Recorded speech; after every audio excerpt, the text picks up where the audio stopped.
Hi there, welcome to the latest episode of my 10-minute moan. And the topic of this 10-minute moan is some more crazy things financially that went on in Glasgow City Council. Now, I was sent these documents that I'll put them on the screen for you in a minute. I was sent these early on this morning, but unfortunately I've been out most of the day helping someone with some wee odd jobs that they're needing done. And it's the first chance I've got to share it with you. And the story I'm going to tell you will be a bit slightly different to the one being driven by the mainstream media this morning, when they evidently had the same information that I had. And it all surrounds quite a strange occurrence at Glasgow City Council, where the chief executive and some other high-ranking officials were all leaving at the same time, and their severance package was most extraordinary.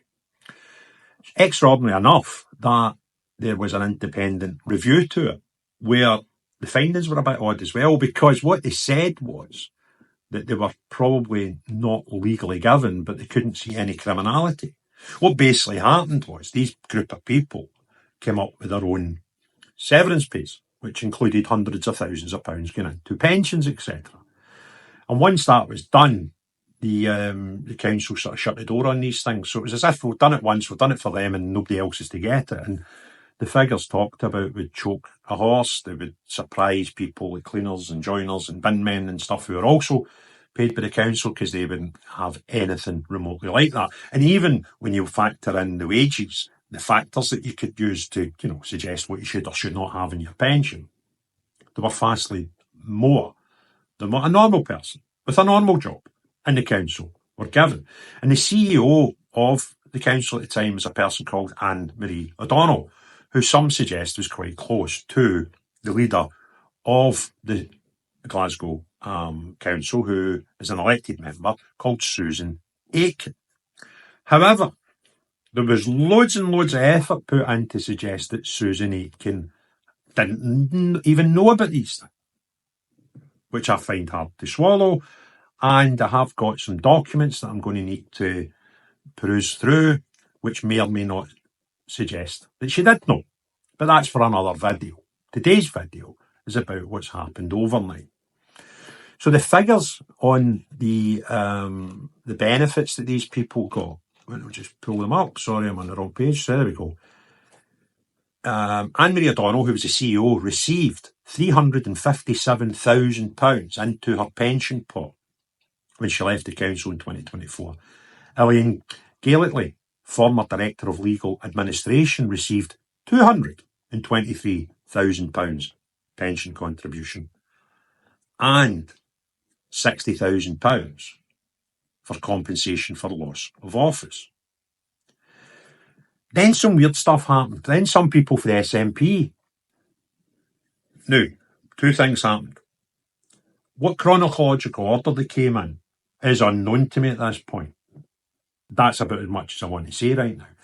But two members of the SNP management in the council, elected members management, treasurer and head of the council, started asking some questions about these payments. And other outsiders had started asking the same questions through freedom of information. Now, I'm not going to suggest what happened first, but I certainly want to find out. So that's what happened, and there was all this fuss about it and all this independent inquiry and things. And then, out the blue, remember, because the independent inquiry said that the technically might not have been a legal thing they'd done, but there was no suggestions of criminality, so nobody really had to do anything. But out the blue last night, sent this message to some people. And the head of it says, official, sensitive, operational.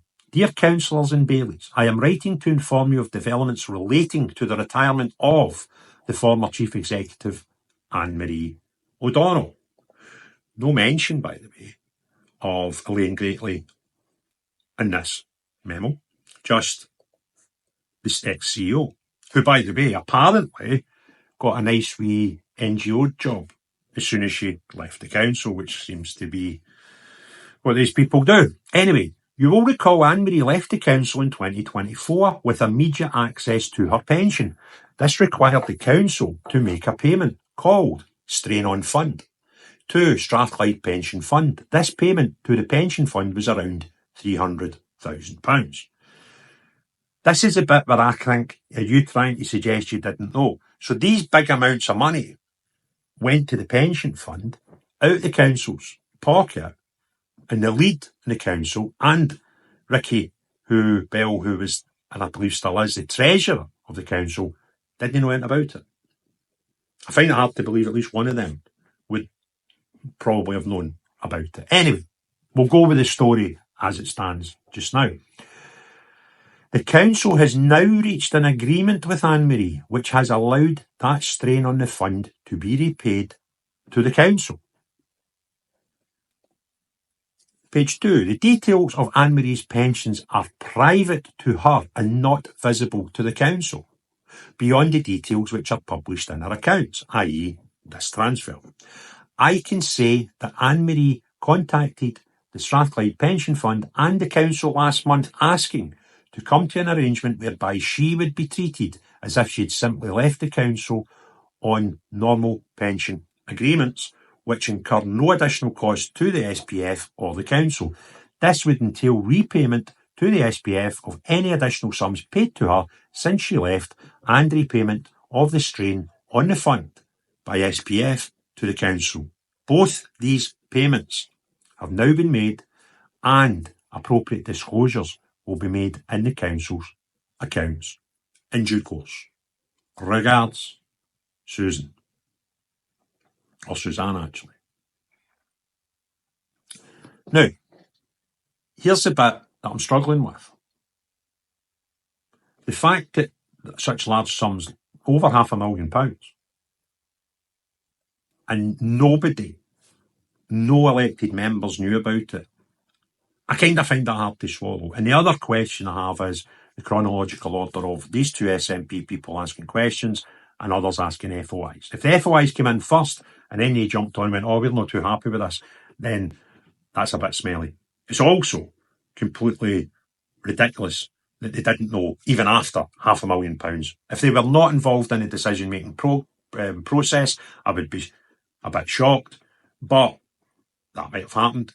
But if after it left, they still hadn't asked any questions until an FOI was requested, then I think the good people of Glasgow need to know.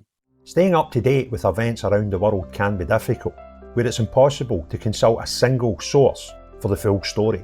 Narratives that shape public opinion often just reinforce media and corporate-backed vested interests. It's hard to know what information to trust. See what the media is exaggerating, sensationalising, over or under reporting. That's why I've been using Ground News. Ground News is an app and website that combines news from around the world in one place so you can compare coverage.